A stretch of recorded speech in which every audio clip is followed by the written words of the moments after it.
మరి నాకు అనిపిస్తుండే, నాకు మాత్రం ఎందుకు అనిపిస్తుండే? రే నువ్వు మళ్ళీ ఊహించుకుంటున్నావా? నువ్వు చెప్పేది బిలీవబుల్ గా లేదు కార్తీక్. ఎవిడెన్స్ తో లింక్ ఉన్నోడికి మోటివ్ లేదు, మోటివ్ తో ఉన్నోడికి ఎవిడెన్స్ తో సంబంధం లేదు. ఎలా సాల్వ్ చేశారు ఈ కేసుని? నేను సాల్వ్ చేయలేదు.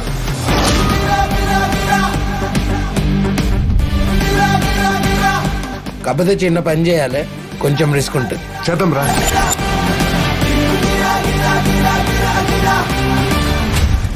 సెవెన్ మంత్స్ బ్యాక్ మా వైఫ్ వాళ్ళు నాకు చెప్పకుండా ఇంట్లో నుంచి వచ్చి ఇక్కడ ఏం జరిగిందో నీకు చెప్పాలంటే నన్ను ముందు బయటికి తీసుకెళ్ళు. పొర్రపాటున కూడా అది ఓపెన్ చేయకు.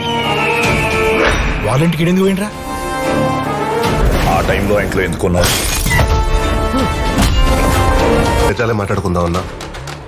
చెప్పు, ఎందుకు చంపినావు? ఆ మున్నాగా నువ్వే చంపినావు కదా.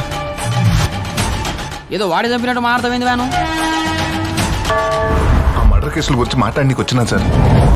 బహుశా ప్రపంచంలో ఇలాంటి కేసు ఎవ్వరూ చూసుండరు.